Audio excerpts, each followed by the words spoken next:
नमस्कार दोस्तों, स्वागत है आपका। 21 दिन, बस 21 दिन। कहते हैं एक दिन में कोई नहीं बदलता, पर दिशा बदलने में सिर्फ एक पल काफी होता है। और अगर वही दिशा 21 दिनों तक कायम रहे तो यकीन मानो जिंदगी की तस्वीर ही बदल जाती है। सोचो, अगर तुम 21 दिन लगातार अपने मन को साध लो, अपनी आदतों को पकड़ लो, अपनी इच्छाओं को कंट्रोल कर लो और हर सुबह खुद को कल से बेहतर बनाने का फैसला कर लो, तो क्या होगा? क्या तुम वही इंसान रहोगे जो आज हो, या वो इंसान बन जाओगे जिसे लोग सालों बाद याद रखेंगे? यह सवाल सिर्फ सवाल नहीं, एक चुनौती है, एक चिंगारी है जो भीतर आग बना सकती है। जिंदगी में बदलाव धीरे धीरे आता है, कोई जादू नहीं, कोई असाधारण घटना नहीं, बस छोटे छोटे कदम, छोटे बदलाव और उनके पीछे लगातार मेहनत। किसी ने ठीक ही कहा, जीतने वाले और हारने वाले में फर्क सिर्फ डिसिप्लिन का होता है। आज इस वीडियो की शुरुआत यहीं से होती है। अभी तुम स्क्रीन के सामने बैठे हो, पर शायद आने वाले 21 दिनों बाद तुम उसी स्क्रीन के सामने एक नए इंसान बनकर बैठोगे।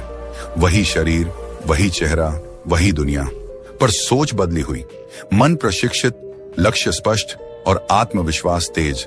और यही तो असली जीत है। अब सोचो, दुनिया में जितनी भी महान सफलताएं हैं, उनका जन्म एक ही स्थान से हुआ है, मन। मन जीता तो दुनिया जीती, मन हारा तो सब हार। गौतम बुद्ध ने कहा था, जिसने खुद को जीत लिया उसे जीतने के लिए पूरी दुनिया भी कम है।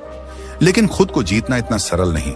इंसान युद्ध तलवार से नहीं लड़ता, वह रोज खुद से लड़ता है, अपने डर से, असुरक्षाओं से, आलस से, टाल मटोल से, गुस्से से, इच्छाओं से।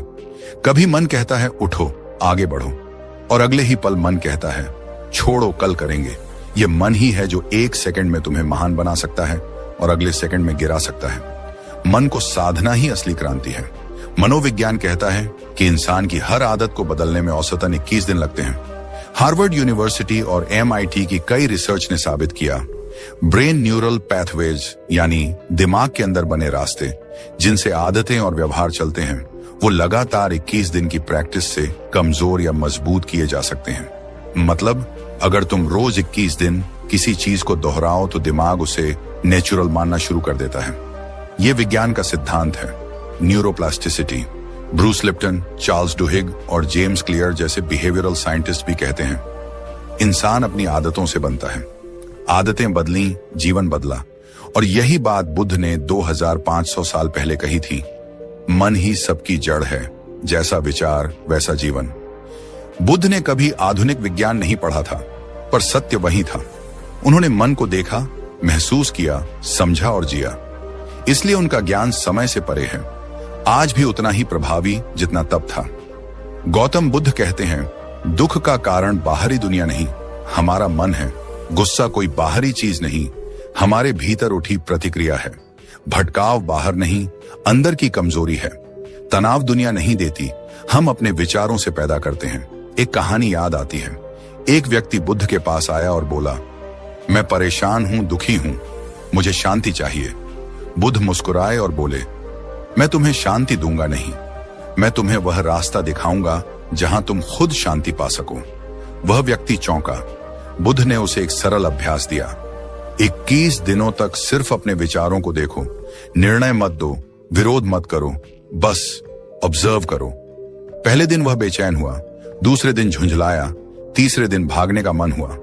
लेकिन जैसे जैसे उसने मन को देखना शुरू किया, उसे एहसास हुआ, दर्द बाहर नहीं, भीतर था। शांति कहीं और नहीं, अपने ही भीतर छुपी थी। 21 दिन बाद वह व्यक्ति बदला हुआ खड़ा था, वही इंसान, पर चेहरा शांत, मन स्थिर, आंखें गहरी। वह बोला, समस्या दुनिया नहीं थी, समस्या मैं था और समाधान भी मैं ही हूं। यही है गौतम बुद्ध का ज्ञान। वे कहते हैं, मन को जितना तुम चलाओगे वह उतना उछलेगा, लेकिन जितना देखोगे, समझोगे, स्वीकारोगे, वह उतना शांत होगा। आज तुम भी वही सफर शुरू करने जा रहे हो। इस वीडियो की शुरुआत एक वादा है, खुद से वादा। तुम और मैं साथ रहेंगे इन 21 दिनों में। तुम हर दिन सीखोगे, हर दिन बदलोगे, हर दिन एक नया कदम आगे बढ़ाओगे। और अगर तुम टिका रहे तो कोई तुम्हें टाल नहीं पाएगा। तुम दौड़ में नहीं, खुद से आगे निकलोगे। और जो खुद से आगे निकल गया, उसके आगे दुनिया स्वतः पीछे रह जाती है। सोचो कितने लोग महान बनने का सपना देखते हैं, पर बहुत कम लोग उस सपने के लिए सैक्रिफाइस करते हैं। सब कहते हैं मैं बदलना चाहता हूं, पर वही मोबाइल, वही आदतें, वही टाल मटोल। कोई भी बड़ी जीत आसानी से नहीं मिलती। विज्ञान कहता है डोपामीन एडिक्शन लगातार दिमाग को कमजोर करती है। इंस्टाग्राम, रील्स, नोटिफिकेशंस, ये सब आपके रिवॉर्ड सिस्टम को इंस्टेंट प्लेजर देता है, जिसके कारण दिमाग हार्ड वर्क को पेनफुल मानने लगता है। फिर आलस बढ़ता है, फोकस घटता है, ड्रीम्स धुंधले हो जाते हैं। लेकिन अगर तुम 21 दिन मन को ट्रेन कर लो, रील्स की जगह बुक्स, गुस्से की जगह साइलेंस, स्ट्रेस की जगह अवेयरनेस, कंपैरिजन की जगह फोकस, तो सोचो तुम क्या बन जाओगे। तुम्हारा दिमाग तेज होगा, मन शांत, विचार स्पष्ट। यही बुद्ध का मार्ग है, माइंड ट्रेनिंग। वह कहते हैं बाहर की दुनिया जीतने की कोशिश मत करो, पहले भीतर की दुनिया जीतो। अब कल्पना करो तुम हर दिन सुबह उठते हो और 10 मिनट साइलेंस में बैठते हो। हर दिन खुद से पूछते हो मुझे क्या बनना है। हर दिन वही 21 दिन तक। धीरे धीरे मन तुम्हारा दास बन जाएगा। जहां पहले मन तुम्हें चलाता था, अब तुम मन को चलाओगे। यही है ट्रांसफॉर्मेशन, यही है शक्ति। किसी वैज्ञानिक ने कहा humans don't decide their future, they decide their habits and their habits decide their future. और बुद्ध कहते हैं तुम वही बनते हो जो तुम सोचते हो। दोनों बातें एक ही दिशा में इशारा करती हैं। मन बदलो, आदतें बदलेंगी। आदतें बदलेंगी, भविष्य बदलेगा। 21 दिन, बस 21 दिन खुद को दे दो। डिसिप्लिन को दर्द नहीं, अपने सपनों का रास्ता समझो। मोबाइल एडिक्शन की जगह सेल्फ कंट्रोल रखो। गुस्से की जगह अवेयरनेस, स्ट्रेस की जगह एक्सेप्टेंस, कंपैरिजन की जगह ग्रोथ माइंडसेट। धीरे धीरे तुम महसूस करोगे तुम्हें पहले जैसी बातें चोट नहीं पहुंचाती, पहले जैसा डर नहीं रोकता, पहले जैसी आलस नहीं घसीटती, पहले जैसे लोग मायने नहीं रखते। अब तुम बदल चुके हो, अब तुम दिशा पकड़ चुके हो। अब दुनिया तुम्हें रोक नहीं सकती। ये सफर कठिन होगा लेकिन असंभव नहीं। पहले दिन मन भागेगा, कहेगा बस आज नहीं कल से, पर तुम उसे पकड़ोगे, बैठाओगे, कहोगे यही समय है, अभी। दूसरे दिन दिमाग बहाने देगा, थका हूं, मूड नहीं, पर तुम कहोगे 81 दिन, बस इतना ही। तीसरे, चौथे, पांचवें दिन मन धीरे धीरे तुम्हारी सुनने लगेगा। छठे दिन तुम हल्का महसूस करोगे, 7वें दिन फोकस बढ़ेगा, 10वें दिन आदतें बदलने लगेंगी, 15वें दिन आत्मविश्वास आएगा और 21वें दिन तुम खुद को पहचान नहीं पाओगे। लोग कहेंगे तुम में कुछ बदल गया है, पर तुम जानोगे सब अंदर बदला है। बुद्ध का मार्ग आसान नहीं पर स्पष्ट है। वे समाधान नहीं देते, रास्ता देते हैं। वे कहते हैं ध्यान में बैठो, मन को देखो, विचारों को बहने दो, उन्हें पकड़ो मत। लाइफ इज सफरिंग, यह कहकर वे डराते नहीं, सिखाते हैं कि दुख बाहर से नहीं, हमारी प्रतिक्रिया से पैदा होता है। अगर हम 21 दिन अपनी प्रतिक्रिया बदल दें, सोच बदल दें, तो जीवन खुद बदल जाता है। आज तुम इस वीडियो को देख रहे हो, यह संयोग नहीं, संकेत है। शायद ब्रह्मांड कह रहा है उठो, बदलो, खुद को जीत लो। अभी नहीं तो कब? कल, अगले महीने, अगले साल? नहीं, यही वक्त सही है। तुम्हें बस 21 दिन चाहिए और हर दिन खुद से एक छोटा वादा। मैं हारूंगा नहीं, मैं टालूंगा नहीं, मैं आज बेहतर बनूंगा। और कल और बेहतर धीरे धीरे दुनिया देखेगी कि तुम पीछे नहीं, आगे निकल रहे हो, शोर से दूर, भीड़ से अलग, अपनी मंजिल की ओर। और ये सिर्फ शुरुआत थी। आगे के हिस्से में हम 21 दिनों की गहराई में उतरेंगे। कैसे मन को साधना है, कैसे विचारों को कंट्रोल करना है, कैसे आदत बदलनी है, कैसे बुद्ध की सीख को रोजमर्रा की जिंदगी में उतारना है। अगर आप तैयार हैं, और अब शुरू होती है वास्तविक साधना। अब शुरू होता है 21 दिनों का वह सफर जो एक सामान्य इंसान को असाधारण बना सकता है। कोई लक्ष्य बड़ा नहीं होता, बस पहला कदम छोटा होता है। यही पहला कदम है, डे 1। ये यात्रा आसान नहीं पर खूबसूरत है। पहले दिन तुम्हारा काम सिर्फ इतना है कि अपने विचारों को देखना शुरू करो। हर वह विचार पकड़ो जो तुम्हें नीचे खींचता है। मैं नहीं कर सकता, मेरे बस का नहीं, लोग क्या कहेंगे, कितना मुश्किल है, मेरा भाग्य खराब है। आज सिर्फ ऑब्जर्व करना है, रोकना नहीं, लड़ना नहीं, बस देखना है। मनोविज्ञान कहता है कि हम हर दिन करीब 60 से 70 हजार विचार सोचते हैं और उनमें से 80% विचार नकारात्मक होते हैं। यह आंकड़ा डरावना नहीं, सूचना है, क्योंकि अगर इन विचारों को देखा जाए, पहचाना जाए, तो उन्हें बदला जा सकता है। कॉग्निटिव बिहेवियरल थेरेपी यानी CBT बताती है कि जब इंसान अपने विचारों को ऑब्जर्व करना शुरू कर देता है तो वह अपने माइंड पैटर्न्स को समझने लगता है और धीरे धीरे नकारात्मक विचारों की पकड़ ढीली होने लगती है। बुद्ध ने भी कहा था, विचारों को आने दो, जाने दो, लेकिन उन्हें पकड़कर अपना मत बनाओ। पहले दिन यही साधना है। बस देखो, सोचो, मन किस दिशा में भागता है, क्या सोचकर दुखी होता है, किस बात से डरता है, क्या अपेक्षा रखता है। तुम देखोगे मन कभी भविष्य में भागेगा, कभी अतीत में, पर वर्तमान में नहीं रहेगा। और यही कारण है दुख का। बुद्ध ने सिखाया, वर्तमान क्षण में जियो, क्योंकि अतीत बोझ है और भविष्य कल्पना। डे 1 का मकसद है मन की गंदगी को पहचानना। डिटॉक्स कोई दवाई नहीं, अवेयरनेस है। बस आज एक दिन पूरे होश में जीकर देखो, खुद को देखते हुए, जैसे एक दर्शक फिल्म देखता है। तुम अपने विचारों की फिल्म देखो। इतना ही काफी है पहले दिन के लिए। और फिर आता है डे 2, जहां खेल असली बनता है, मोबाइल और डोपामिन पर नियंत्रण। आज की दुनिया में सबसे बड़ा शत्रु दुश्मन नहीं, एक छोटी स्क्रीन है। रील्स, शॉर्ट्स, नोटिफिकेशंस, ये सब तात्कालिक सुख देते हैं, पर लंबे समय में दिमाग को कमजोर करते हैं। डोपामाइन हाईजैक, यह शब्द आधुनिक विज्ञान ने दिया, पर बुद्ध ने 2000 साल पहले इसी बात को इच्छा और लोभ के रूप में समझाया था। स्टैनफोर्ड यूनिवर्सिटी की रिसर्च कहती है कि सोशल मीडिया लगातार इंस्टेंट रिवॉर्ड देता है, जिससे दिमाग हार्ड वर्क को पेनफुल समझने लगता है और इजी एंटरटेनमेंट की तरफ भागता है। तुमने नोटिस किया होगा, पढ़ने बैठे पर हाथ खुद ही फोन की तरफ गया, सोने निकले लेकिन रील्स स्क्रॉल होने लगी। यह संयोग नहीं, यह ब्रेन कंडीशनिंग है। इसीलिए डे 2 का नियम है, नोटिफिकेशंस ऑफ, स्क्रॉलिंग लिमिट। काम का फोन, जरूरी मैसेज, ठीक, लेकिन बेमतलब स्क्रीन समय कम। आज बस एक प्रयोग करो, फोन दूर रखकर 2 घंटे बैठो। बेचैनी होगी, मन कहेगा उठो, खोलो, देखो, पर यही लड़ाई जीतना है। जितना मन तुम्हें खींचे, उतना तुम उसे रोको। याद रखो, मन दास होना चाहिए, मालिक नहीं। बुद्ध ने कहा था, इच्छाएं आग हैं, जितना ईंधन दोगे उतना बढ़ेंगी। आज इच्छा नहीं, संयम चुनो। और जब तुम इस आग को रोकना सीखोगे, तब तुम अंदर की लौ देख पाओगे, जागरूकता की, नियंत्रण की, आत्मशक्ति की। दूसरे दिन का अंत तुम्हें हल्का महसूस कराएगा। भीतर एक छोटी जीत जागेगी। यही जीत आगे सफलता की नींव बनेगी। डे 3 वह सुबह है जब तुम खुद से मिलोगे। सुबह का समय किसी मंदिर से कम नहीं, यह आत्मा का दरवाजा है। 30 मिनट सेल्फ टाइम, यह मेडिटेशन नहीं केवल, यह आत्मसंगति है। सुबह जब दुनिया सो रही हो, तुम खामोश बैठो, एक हल्की वॉक करो, ताजी हवा लो, कुछ गहरी सांसें, बस अपने अस्तित्व को महसूस करो। साइकोलॉजी बताती है कि morning self connection mental clarity बढ़ाती है, कॉर्टिसोल लेवल घटाती है और प्रोडक्टिविटी कई गुना बढ़ जाती है।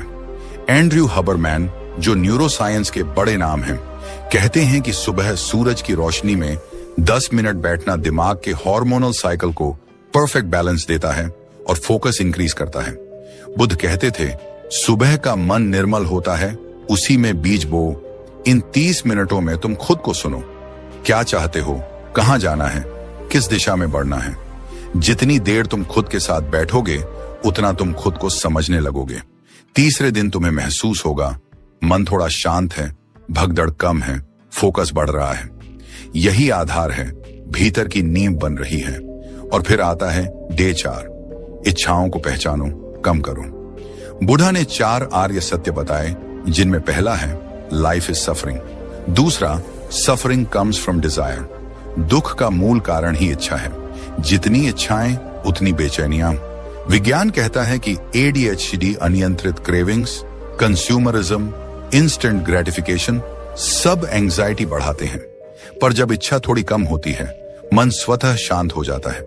सोचो, कितने दुख इसलिए होते हैं कि हमें कुछ चाहिए जो मिला नहीं। प्रमोशन चाहिए था, नहीं मिला, दुख। रिलेशनशिप परफेक्ट चाहिए था, नहीं हुआ, दुख। लाइफ वैसी चाहिए जैसी कल्पना की, नहीं मिली, दुख। पर अगर थोड़ी इच्छा कम हो, एक्सेप्टेंस बढ़े, तो दुख भी कम। इच्छाएं छोड़ना त्याग नहीं, स्वतंत्रता है। बुद्ध कहते थे, जो कम में संतुष्ट है उसके पास दुनिया की सबसे बड़ी संपत्ति है संतोष। आज का अभ्यास छोटी चीजों से संतुष्टि ढूंढना है। स्वादिष्ट भोजन नहीं मिला, ठीक। ट्रैफिक में फंस गए, ठीक। मौसम खराब है, ठीक। चाहत कम होगी तो मन सहज होगा। चौथे दिन तुम सीखोगे कि कम चाहने वाला कम दुखी होता है और कम दुखी इंसान ही अधिक शांत रहता है।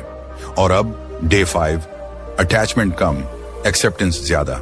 ये मन का सबसे बड़ा बोझ है। हम चीजों, लोगों, विचारों से चिपक जाते हैं। फोन खो जाए तो दुख, प्यार टूट जाए तो टूटन, योजना बदल जाए तो गुस्सा। क्यों? क्योंकि हमने उन्हें अपना माना।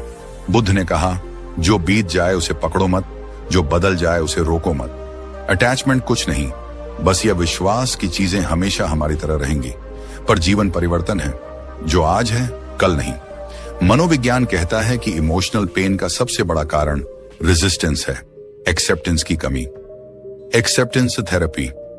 ACT के अनुसार जब इंसान चीजों को जैसा है वैसा स्वीकार लेता है तो दुख आधा कम हो जाता है। रिश्ते टिकते हैं तब जब अपेक्षा कम और समझ ज्यादा हो। जीवन सरल होता है तब जब नियंत्रण कम और स्वीकृति अधिक हो। आज का अभ्यास यही है, परिस्थितियों को जैसे हैं वैसे स्वीकार करना। लोग नहीं बदले, फिर भी मुस्कुराओ। हालात कठिन हैं, फिर भी आगे बढ़ो। जो गया उसे जाने दो, जो है उसे गले लगाओ। याद रखना, जो चीज जितनी कसकर पकड़ोगे उतनी ही फिसलेगी, पर जब तुम खुली हथेली से पकड़ोगे, प्रेम, रिश्ते, सपने, तब वे स्वाभाविक रूप से बने रहते हैं। बुद्ध ने कहा था, त्याग का मतलब छोड़ना नहीं, पकड़ को ढीला करना है। इन 5 दिनों में तुम बदलना शुरू करोगे। पहले दिन विचार साफ होने लगे, दूसरे दिन ध्यान भटकाना कम हुआ, तीसरे दिन आत्मसंगति स्थापित हुई, चौथे दिन इच्छाएं शांत होने लगी और 5वें दिन हृदय हल्का होने लगेगा। ये वह जगह है जहां मन धीरे धीरे तुम्हारी सुन रहा है और तुम खुद को जीतने के करीब हो। और फिर यात्रा का 6ठा दिन आता है। यह दिन बाहरी नहीं, पूरी तरह भीतर की आवाज को सुनने का है। स्पीच डिसिप्लिन, कम बोलना, अधिक सुनना, यही एक साधना है जो हर महान व्यक्ति में गोंगटोंग मिलती है। दुनिया में अधिकांश लोग बोलते समय सिर्फ जवाब देने के लिए सुनते हैं, समझने के लिए नहीं। लेकिन बुद्ध ने कहा था, जब तुम बोलते हो तो तुम सिर्फ वही दोहराते हो जो जानते हो। जब तुम सुनते हो तब तुम कुछ नया सीखते हो। शब्द शक्तिशाली है, पर मौन उससे कई गुना शक्तिशाली। मनोविज्ञान की एक प्रसिद्ध थ्योरी, सोशल रिस्पॉन्स थ्योरी, बताती है कि अधिक बोलना अक्सर ईगो ड्रिवन होता है और कम बोलना ऑब्जर्वेशन ड्रिवन। कम बोला गया शब्द मन में उतरते हैं और सही जगह पर बोले गए शब्द जीवन बदल देते हैं। 6ठे दिन तुम बोलने को नहीं, सुनने को चुनोगे। लोगों की बातें, उनका व्यवहार, परिस्थिति के संकेत तुम गौर करोगे, शोर कम करोगे, समाधान देखने लगोगे। जो लोग कम बोलते हैं उनका प्रभाव अधिक होता है। यह अभ्यास तुम्हें अंतर्मुखी नहीं, विवेकपूर्ण बनाएगा। जब तुम प्रतिक्रिया कम दोगे, जवाब सोच समझ कर दोगे, तब तुम अपनी ऊर्जा बिखरने नहीं दोगे। धीरे धीरे मन स्थिर होगा, भीतर की शक्ति बाहर आने लगेगी। यही वह दिन है जहां अहंकार पिघलना शुरू होता है और समझ विकसित होने लगती है। और फिर आता है 7वां दिन, जब शिकायतों को विदाई देनी होती है और आभार की खेती शुरू करनी होती है। इंसान हमेशा वही देखता है जो उसके भीतर भरा है। यदि भीतर असंतोष है तो दुनिया अपूर्ण लगेगी, यदि भीतर शुक्र है तो हर पल कृपा लगेगी। ग्रैटिट्यूड, मनोविज्ञान इसे सबसे शक्तिशाली इमोशन बूस्टिंग टूल कहता है। यूनिवर्सिटी ऑफ कैलिफोर्निया की एक अध्ययन में पाया गया कि जो लोग रोज ग्रैटिट्यूड लिखते हैं उनमें 25% ज्यादा पॉजिटिविटी, 30% ज्यादा हैप्पीनेस और डिप्रेशन 40% तक कम देखा गया। यह कोई जादू नहीं, मन की दिशा बदलने की कला है। आज से तुम शिकायतें बंद करोगे। मौसम कैसा भी हो, जीवन कैसा भी हो, लोग कैसे भी हों, तुम सिर्फ शुक्र करोगे। रोज 3 बातें लिखोगे जिनके लिए तुम आभारी हो। शायद तुम ये लिखोगे कि आज तुम सांस ले रहे हो, अपने पैरों पर चल पा रहे हो, या तुम्हारे पास खाने को रोटी है। बुद्ध ने कहा था, जब तुम्हें लगे कि जिंदगी में कुछ कम है, आंखें बंद कर उस चीज का विचार करो जो तुम्हारे पास है। तुम समृद्ध महसूस करोगे। 7वें दिन से तुम्हारे विचारों का प्रवाह नकारात्मक से सकारात्मक की तरफ मुड़ने लगेगा। शिकायतों की जगह धन्यवाद लेने लगेगा, और जब धन्यवाद बढ़ता है, अभाव की आग शांत होती है। 8वां दिन, वह दिन जब तुम क्रोध की ज्वाला को पहचानना सीखोगे। गुस्सा कोई दुश्मन नहीं, अनियंत्रित ऊर्जा है। चेतना के बिना यह आग जलाती है, जागरूकता में यह प्रकाश बनती है। आज तुम्हें बस एक काम करना है। गुस्सा आए तो 10 सेकंड रुकना है, प्रतिक्रिया नहीं, अवलोकन करना है, एक गहरी सांस, बस इतना ही। न्यूरोसाइंस बताता है कि गुस्सा आने पर अमिग्डाला सक्रिय होती है और लॉजिकल ब्रेन थम जाता है, लेकिन मात्र 6 से 10 सेकंड का विराम नियोकॉर्टेक्स को सक्रिय कर देता है और इंसान सोचकर प्रतिक्रिया देता है। उसी समय निर्णय जीवन बदलते हैं। बुद्ध ने कहा, क्रोध को मत पकड़ो, यह हाथ में अंगार रखने जैसा है, पहले तुम्हें जलाएगा फिर किसी और को। एक वास्तविक कहानी तुम्हें समझाएगी। एक व्यक्ति ऑफिस में डांट के कारण घर आया, गुस्से में बीवी से लड़ पड़ा, फिर बच्चे पर चिल्लाया, बच्चा दुखी होकर सो गया। गुस्सा खत्म हुआ पर रिश्ते जल गए। जो विराम उसने नहीं लिया वही जीवन बदल सकता था। आज तुम वह विराम लोगे। जब गुस्सा आए उस ऊर्जा को महसूस करना, जैसे दिल तेज धड़क रहा हो, सांसें भारी हों, शरीर गर्म हो रहा हो। सब देखना पर बहना नहीं। धीरे धीरे तुम सीखोगे कि भावनाएं तुम्हारी दास हैं, तुम उनके दास नहीं। 8वां दिन तुम्हें भीतर से मजबूत करता है, क्योंकि असली वीर वह नहीं जो युद्ध जीते, बल्कि वह जो स्वयं पर विजय पाए। 9वां दिन, काम खामोशी से।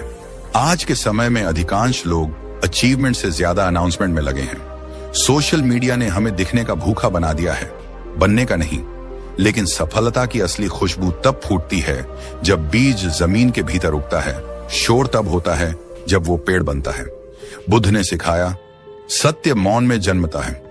इस दिन तुम अपनी मेहनत का शोर नहीं करोगे, न बताओगे कि तुम क्या कर रहे हो, बस करते रहोगे।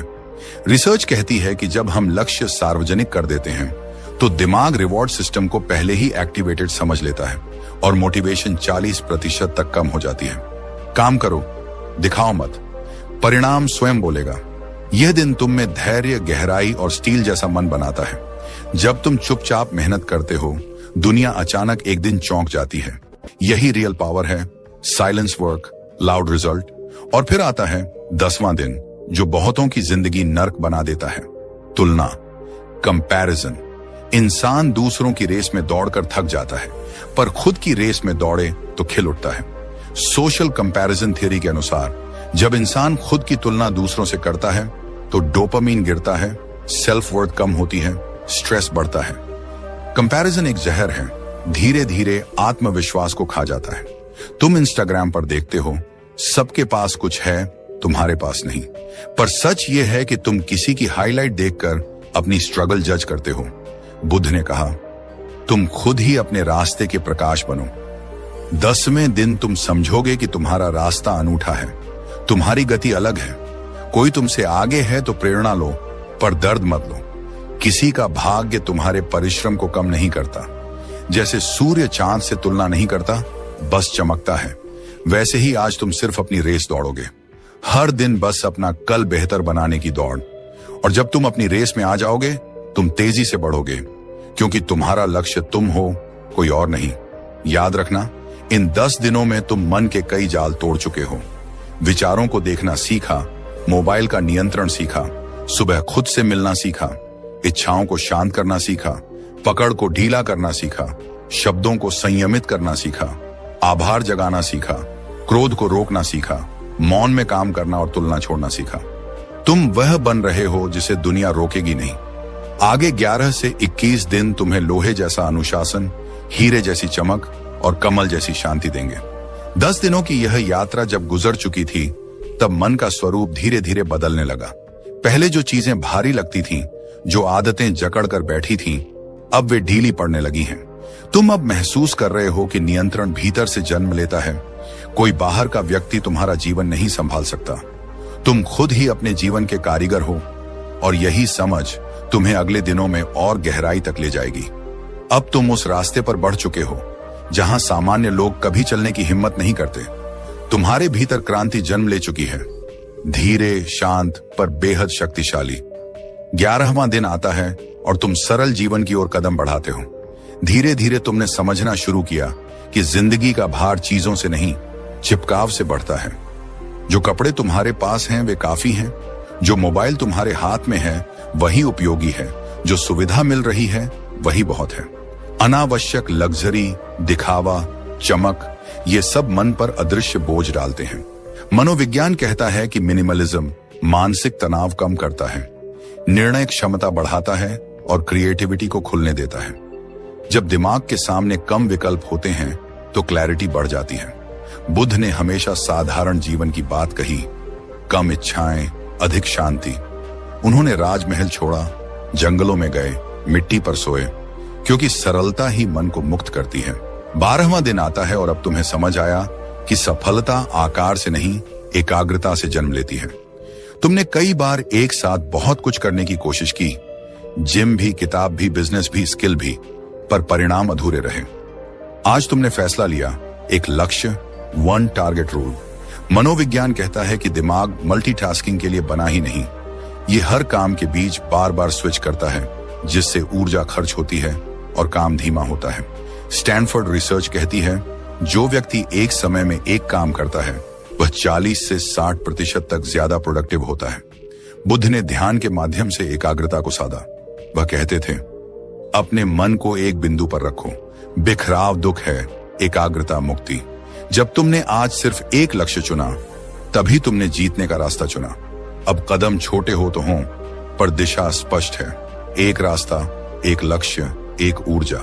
13वां दिन आता है, तुम्हारे भीतर जागरूकता की रोशनी फैलती है। Present moment awareness. तुम अब एक साथ 5 काम करते हुए नहीं दिखते। जब खाना खा रहे हो तो सिर्फ खाना, जब पढ़ रहे हो तो सिर्फ पढ़ना, जब चल रहे हो तो सिर्फ चलना। पहले मन वर्तमान में नहीं रहता था, या तो अतीत में फंसा रहता था या भविष्य की चिंता में, पर आज तुम हर काम में उपस्थित हो। मनोविज्ञान कहता है कि वर्तमान में जीने वाले लोगों का तनाव कम होता है, स्मरण शक्ति बेहतर होती है और अंदर आनंद खुद उभरता है।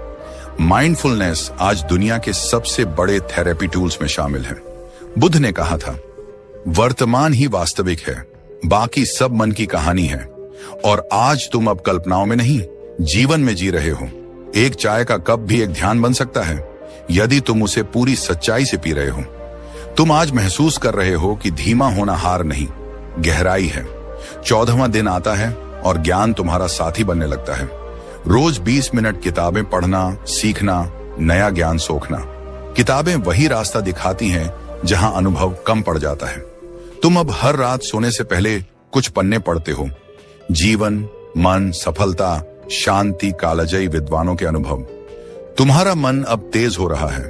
किताबें दिमाग की एक्सरसाइज हैं। मनोविज्ञान कहता है कि पढ़ना न्यूरल नेटवर्क मजबूत करता है, वोकैबुलरी और कम्युनिकेशन स्किल्स बढ़ाता है और तनाव 68% तक घटा सकता है। बुद्ध सीख पर नहीं, अनुभव पर जोर देते थे, पर सीख ही अनुभव की नींव बनती है। वह कहते थे, ज्ञान दीप है, अज्ञान अंधकार, और आज वह दीपक तुम्हारे भीतर जल गया है। जब तुम किताब बंद करते हो, दिमाग में नए विचार घूमते हैं, तुम्हारी सोच विस्तृत होने लगती है। तुम समझते हो कि जितना सीखोगे उतना विनम्र बनोगे, और यही विनम्रता तुम्हें महान बनाती है। 15वां दिन आता है, शरीर पर ध्यान, फूड डिसिप्लिन। तुमने सीखा कि मन और शरीर अलग नहीं, एक ही ऊर्जा के 2 पहलू हैं। जब भोजन भारी हो, मन सुस्त हो जाता है। जब खाना हल्का, स्वस्थ और संतुलित हो, ऊर्जा साफ बहती है। आज तुमने खाना सिर्फ पेट भरने के लिए नहीं, जीवन देने के लिए खाया। बुद्ध हल्का भोजन लेते थे ताकि शरीर ध्यान का सहारा बन सके, बोझ नहीं। आधुनिक विज्ञान कहता है कि हेवी फूड डाइजेशन में ऊर्जा खींच लेता है, जिससे दिमाग स्लगिश हो जाता है। हल्का भोजन क्लैरिटी देता है, ध्यान को गहरा करता है। तुमने आज रात सिंपल खाना खाया और महसूस किया कि नींद शांत आई। जब सुबह उठे तो दिमाग साफ था, सोच तेज थी। यही परिवर्तन है, छोटे बदलाव, बड़े असर। अब तुम महसूस कर रहे हो कि 15 दिनों में तुम बाहर से नहीं, भीतर से बदल चुके हो। जो पहले आदतें तुम्हें चलाती थीं, आज तुम उन्हें चला रहे हो। मन अब दास नहीं, तुम्हारा सेवक बन रहा है। शरीर अब जंजीर नहीं, तुम्हारा सहयोगी है। लक्ष्य अब बोझ नहीं, एक प्रकाश स्तंभ है जो तुम्हें आगे बुला रहा है। अवेयरनेस अब कोई कॉन्सेप्ट नहीं, तुम्हारा अनुभव है। जब तुम सुबह उठते हो तो भीतर से शांति और उद्देश्य उठता है। जैसे हवा कह रही हो, चलो आज भी आगे बढ़ते हैं। तुम अब दौड़ नहीं रहे, तुम बढ़ रहे हो, धीरे पर मजबूती से। यही यात्रा का सौंदर्य है। तुम बदलते नहीं दिख रहे, पर गहरे स्तर पर नया मन जन्म ले रहा है। तुम अब वही इंसान नहीं जो शुरू में था। अब तुम्हारी आंखों में चमक है, चेहरे पर नरमी है और भीतर एक आग, शांत आग। जैसे बुद्ध शांत थे पर पर्वतों से भी भारी, वैसे ही तुम भी शांत होकर शक्तिशाली हो रहे हो। विज्ञान, मनोविज्ञान, बुद्ध का ज्ञान, सब मिलकर तुम्हें एक नई दिशा दिखा रहे हैं। 15 दिनों के बाद तुम अब एक नए स्तर पर पहुंच चुके हो। तुम्हारी सोच हल्की हो रही है, मन साफ महसूस होता है। तुम्हारा चेहरा अब तनाव से कठोर नहीं बल्कि शांत चमक से भरा है। लेकिन असली परिवर्तन अभी बाकी है। असली परीक्षा अब शुरू होती है। मन की गहराई यहीं खुलती है। 16वां दिन आता है, अहंकार का सामना। ईगो, ये सबसे सूक्ष्म पर सबसे भारी जाल। अहंकार वही है जो कहता है, मुझसे बेहतर कोई नहीं, मैं सही हूं, मेरी ही जीत जरूरी है। बुद्ध ने कहा था, अहंकार बुद्धि का सबसे बड़ा शत्रु है। तुम देखते हो कि जब भी तुम जीतते हो, अंदर एक आवाज कहती है, देखा, मैं महान हूं। जब कोई तुम्हारी आलोचना करता है तो तुरंत मन जलता है। आज तुमने फैसला लिया, विनम्रता की राह चुननी है। विज्ञान कहता है कि हम्बल लोग बेहतर संबंध बनाते हैं, तनाव कम रखते हैं, गलतियों से सीखते हैं और अधिक सफल होते हैं, क्योंकि ईगो उनकी ग्रोथ को रोकता नहीं। विनम्रता कमजोरी नहीं, असली शक्ति है। विनम्र व्यक्ति पर्वत जैसा होता है, जितना बड़ा उतना झुका हुआ। तुमने आज बोलने की बजाय सुनना चुना, अपनी उपलब्धि का ढोल पीटने की बजाय मुस्कुराकर आगे बढ़े। एक दिन में ईगो नहीं टूटता, पर आज उसमें दरार जरूर पड़ी। तुम अब समझते हो कि जीत उसकी नहीं जो दूसरों को हराए, जीत उसकी है जो अपने भीतर के मैं को हराए। 17वें दिन सुबह तुमने महसूस किया कि दिल में कुछ पुरानी चोटें अब भी धड़क रही हैं। शायद किसी ने धोखा दिया था, किसी की बात चुभी थी, कोई सपना टूट गया था। फॉरगिवनेस, क्षमा, यह शब्द छोटा है, लेकिन इसका अर्थ पहाड़ जैसा गहरा। मनोविज्ञान कहता है कि फॉरगिवनेस मानसिक भार हल्का करता है, कॉर्टिजोल घटाता है, एंजाइटी कम करता है और दिमाग को हीलिंग मोड में लाता है। गुस्सा और बदला मन में जहर की तरह रहते हैं, जिसे हम दूसरों को नहीं खुद को पीते हैं। बुद्ध ने कहा था, क्रोध पकड़ कर रखना ऐसा है जैसे किसी को मारने के लिए अंगारा उठाना, जलते हम ही हैं। आज तुमने धीरे धीरे उन लोगों को मन में माफ किया जिन्होंने दर्द दिया। यह आसान नहीं था, पर जरूरी था। तुमने किसी को कॉल नहीं किया, कोई बड़ा भाषण नहीं दिया, बस दिल से कहा, मैं छोड़ता हूं। उसी क्षण जैसे सीने से भारी पत्थर हट गया। तुमने महसूस किया कि माफ करना दूसरों के लिए नहीं, स्वयं की आजादी के लिए है। तुम हल्का हो गए उड़ते हुए से। 18वां दिन आता है और यह दिन पूरी यात्रा का टर्निंग पॉइंट जैसा है। Self control test day. अब तुम्हें खुद को साबित करना है। आज तुम उस आदत को चुनौती दोगे जो तुम्हें सबसे ज्यादा खींचती है। मोबाइल, मीठा, गुस्सा, आलस, देर तक सोना, कुछ भी। तुमने खुद को कहा, आज मैं अपने मन का आदेश नहीं, अपनी चेतना का पालन करूंगा। विज्ञान बताता है कि सेल्फ कंट्रोल मसल की तरह है, जितना उपयोग करोगे उतना मजबूत होगा। इस दिन तुम अपने टेम्पटेशन से भिड़े। मोबाइल उठाया तो मन ने कहा, बस 5 मिनट, पर तुमने धीरे से रखा। सामने मनपसंद भोजन था, पर तुमने हल्का खाया। कोई नाराज हुआ तो तुमने प्रतिक्रिया नहीं दी। और रात जब सोने गए, तुमने महसूस किया, मैं हार नहीं, जीत कर सो रहा हूं। तुमने अपने मन को मालिक नहीं, सेवक बनने पर मजबूर कर दिया। यह दिन ट्रांसफॉर्मेशन का प्रमाण है। तुम टूटे नहीं, तुम बने। 19वां दिन आता है और अब तुम दूसरों के लिए रोशनी बनने की ओर बढ़ते हो। यही रियल पावर है। Silence work, loud result. और फिर आता है द काइंडनेस एक्ट डेली। रोज किसी की मदद करना, चाहे मुस्कान दे देना, रास्ता बताना, किसी गरीब को पानी देना या बस किसी दुखी को सुन लेना। मनोविज्ञान कहता है कि दया डोपामिन, ऑक्सीटोसिन और सेरोटोनिन बढ़ाती है, जिससे मूड बेहतर होता है और लाइफ सेटिस्फैक्शन बढ़ती है। जब तुम किसी की मदद करते हो बिना स्वार्थ, दुनिया बदलती है थोड़ा थोड़ा। बुद्ध ने करुणा को जीवन की ऊंचाई कहा। दया आत्मा की भाषा है। तुमने आज देखा कि सड़क किनारे एक बूढ़ा धीमे धीमे चल रहा था। तुमने उसे सहारा दिया। वह कुछ नहीं बोला, पर उसकी आंखें बोल गईं, आशीर्वाद की भाषा में। तुम घर लौटे तो दिल भरा हुआ था, जैसे ब्रह्मांड ने तुम्हारे भीतर फूल खिला दिए हों। तुमने आज समझा जो देता है वही असली धनी है। 20वां दिन आता है और अब यात्रा मौन की मांग करती है। Silence hour. दिन में 30 से 60 मिनट बिना बोलना, बिना मोबाइल, बिना संगीत, सिर्फ तुम और तुम्हारा मन। पहले यह अजीब लगा, जैसे मन भाग रहा हो, कहीं फोन उठाने को, कहीं सोचों के शोर में। पर धीरे धीरे मौन गहरा हुआ। तुमने सुना कि भीतर कितनी आवाजें हैं, कितनी परतें हैं, कितनी इच्छाएं फुसफुसाती हैं। मनोविज्ञान कहता है कि साइलेंस ब्रेन को रिचार्ज करता है, क्रिएटिविटी और मेमोरी बढ़ाता है और नर्वस सिस्टम को शांत करता है। बुद्ध घंटों मौन रहते थे, क्योंकि मौन में ही मन स्वयं को देखने लगता है। तुमने आज महसूस किया, शब्दों में शोर है, मौन में सत्य। तुम बैठे रहे बिना किसी विचार के, और अचानक एक क्षण आया जब भीतर सब थम गया। बस शांति थी, जैसे सागर शांत हो गया हो, तरंगें किनारे पर सो गई हों। यह अनुभव दुर्लभ है, लेकिन आज तुम्हें मिला और तुम समझ गए, साइलेंस इज पावर। 21वां दिन, अंतिम दिन, सबसे महत्वपूर्ण लाइफ रेजोल्यूशन। आज कोई बड़ा निर्णय लेना है, ऐसा निर्णय जो आगे की दिशा तय करेगा। यह लक्ष्य, यह आदत, यह बदलाव, कुछ ऐसा जो अब तुम्हारी पहचान बने।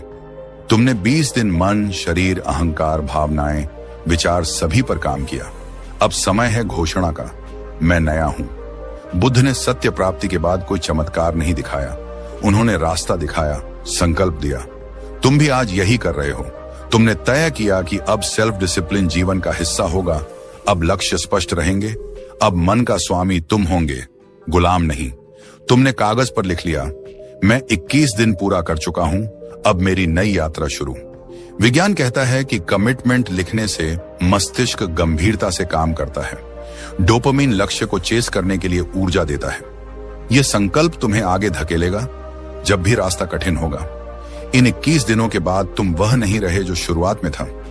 तुम वह हो गए जो खुद का सुधार चाहता है, जो भीतर की लड़ाई जीत चुका है, जो अब दुनिया को जीतने से पहले खुद को जीतने निकला है। तुम्हारी आंखों में आज शांति है, पर भीतर शक्ति है, जताने की नहीं, निभाने की। यह यात्रा समाप्त नहीं, यह तो शुरुआत है। तुम अब पीछे नहीं देखोगे, तुम रुकने नहीं वाले। अब चाहे दुनिया कुछ भी कहे, तुम आगे बढ़ोगे। तुमने सिद्ध कर दिया कि मन जीता जा सकता है, आदतें बदली जा सकती हैं, जीवन नया लिखा जा सकता है। याद रखना, दुनिया उसी को झुकती है जिसने अपने भटकते मन को साध लिया हो। तुमने 21 दिन दिए, बदले में जीवन तुम्हें नई दिशा दे चुका है। अब आगे तुम्हें ही इसे निभाना है। कदम सवाल उठेंगे, मन डगमगाएगा, पर हर सुबह तुम्हें अपने इस रूप की याद करनी है। शांत, अनुशासित, विनम्र, दयालु, जागरूक और लक्ष्य पर केंद्रित। यही तुम्हारा नया जन्म है। और अगर तुमने यहां तक सुना है तो तुम साधारण नहीं। तुम उन लोगों में हो जो सिर्फ सोचते नहीं, करते हैं। ऐसे लोग दुनिया नहीं बदलते, अपनी दुनिया बदलते हैं। और जब अपनी दुनिया बदलती है, पूरी दुनिया बदलती हुई महसूस होती है। और फिर जब मन ने 21 दिनों की इस तपस्या का स्वाद चखना शुरू किया, तब व्यक्ति कुछ ऐसा महसूस करने लगता है जिसकी तलाश में वह सालों तक भटकता रहा था। शांति, फोकस और भीतर की रोशनी। अब हम आगे बढ़ते हैं उस अवस्था की ओर जहां इंसान सिर्फ लक्ष्य नहीं पाता, बल्कि खुद को पा लेता है। डे 16 आता है, जहां अहंकार की चुप लड़ाई शुरू होती है। ईगो, जिसे हम अक्सर अपनी ताकत समझ बैठते हैं, जबकि मनोविज्ञान कहता है कि अहंकार इंसान की सबसे बड़ी कैद है। कार्ल जंग कहते थे, जो व्यक्ति अपने भीतर के ईगो को पहचान लेता है, वही सच्चे अर्थों में स्वतंत्र होता है। इंसान का असली बड़प्पन विनम्रता में होता है। गौतम बुद्ध का वचन है, विनम्रता उस वृक्ष की तरह है जो फल लगने पर झुकता है। जब तुम अहंकार को छोड़कर विनम्र बनते हो, तभी तुम्हारा ज्ञान गहरा होता है। ईगो हमेशा बोलता है, मैं सही। बुद्ध कहता है, समझो, देखो, महसूस करो, फिर निर्णय लो। ये 16वां दिन तुम्हें अपने भीतर की कठोरता को पिघलाते हुए दयालु बनना सिखाता है। और फिर 17वां दिन आता है, क्षमा का। फॉरगिवनेस वो दवा है जो पहले देने वाले को ठीक करती है। वैज्ञानिकों ने पाया कि माफ करने वाले लोगों में तनाव स्तर 27% तक कम होता है, नींद बेहतर होती है और प्रोडक्टिविटी बढ़ती है। मन हल्का होता है तो विचार तेज हो जाते हैं।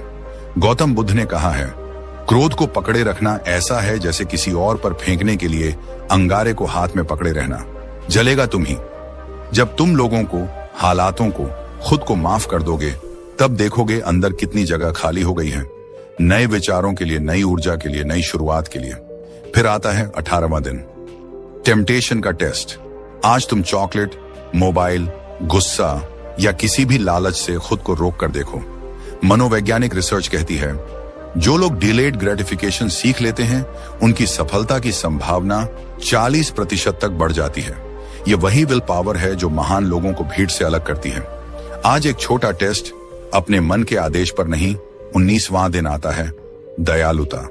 छोटी सी काइंडनेस एक्ट रोज, किसी की मदद, एक मुस्कान, एक अच्छा शब्द। मनोविज्ञान कहता है, जब मानव किसी की सहायता करता है तो दिमाग में ऑक्सीटोसिन बढ़ता है, जिससे खुशी, अपनापन और मानसिक स्वास्थ्य मजबूत होता है। बुद्ध कहते हैं, खुशी बांटने से बढ़ती है। आज तुम किसी एक इंसान के लिए कुछ ऐसा कर देना जो उसका दिन रोशन कर दे। देखना, जग तुम्हें वही लौटाएगा, बड़ा रूप लेकर। डे 20, मौन का दिन। 30 से 60 मिनट चुप, साइलेंस मन की जिम है। अध्ययनों में पाया गया कि नियमित मौन का अभ्यास करने वालों का ब्रेन ग्रे मैटर बढ़ता है, क्रिएटिविटी और फोकस तेज होता है। बुद्ध ने अपने शिष्यों को सिखाया, मौन मन को घिसता नहीं, निखारता है। आज कुछ देर सिर्फ तुम्हारी सांस और तुम्हारा अस्तित्व। कोई मोबाइल नहीं, कोई बात नहीं, सिर्फ तुम्हारा अंदर से मिलने का समय। इसी मौन में तुम अपनी असली आवाज सुन पाओगे। और फिर आता है डे 21, वो दिन जहां तुम जीवन का एक बड़ा फैसला करते हो। कोई रेजोल्यूशन, नया लक्ष्य, नया निर्णय, नई दिशा। 21 दिन तक जो तपस्या की है, अब उसका फल लेने का समय। मनोविज्ञान कहता है, 21 दिन हैबिट डेवलपमेंट के लिए पर्याप्त होते हैं, 90 दिन आइडेंटिटी बदलने के लिए। तो आज तुम बस ये घोषणा करो, मैं बदल चुका हूं, मेरी रफ्तार अब किसी से नहीं रुक सकती। गौतम बुद्ध ने कहा, हर सुबह हम दोबारा जन्म लेते हैं। आज जो करते हैं वही सबसे अधिक मायने रखता है। आज तुम उठो, खड़े हो जाओ, खुद से एक बड़ा वादा कर लो, चाहे वह करियर हो, आत्म अनुशासन, नई स्किल, बिजनेस, फिटनेस या कुछ छोड़ना, लेकिन एक फैसला ऐसा जो भविष्य बदल दे। और अब सवाल, इन 21 दिनों के बाद क्या बदलेगा? तुम महसूस करोगे कि मन शांत हो गया है। जो पहले भारी लगता था अब हल्का महसूस होगा। फोकस तेज तलवार जैसा होगा और विचार पहले से ज्यादा साफ, दृढ़ और पॉजिटिव। प्रोडक्टिविटी में उछाल आएगा, पर्सनैलिटी मजबूत हो जाएगी। लोग नोटिस करेंगे कि तुम्हारे अंदर कुछ बदल चुका है।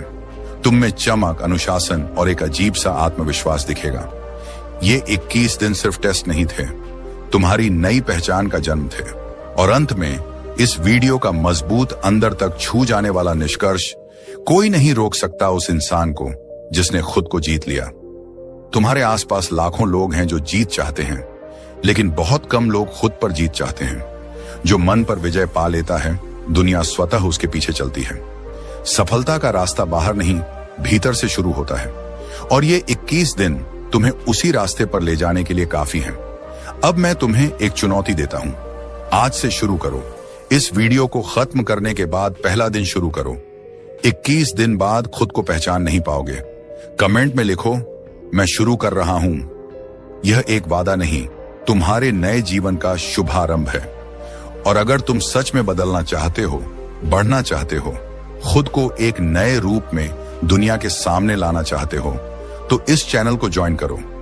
यही वह जगह है जहां तुम्हारे मन को नई दिशा मिलेगी, सोच को नई उड़ान मिलेगी। हर वीडियो तुम्हें अंदर से बदलने का साहस देगा। हम साथ चलेंगे, धीरे नहीं, दमदार तरीके से। अब फैसला तुम्हारा है, 21 दिन या पूरी जिंदगी वहीं खड़े रहना। तुम चुनो और मैं तुम्हारे साथ हूं। धन्यवाद।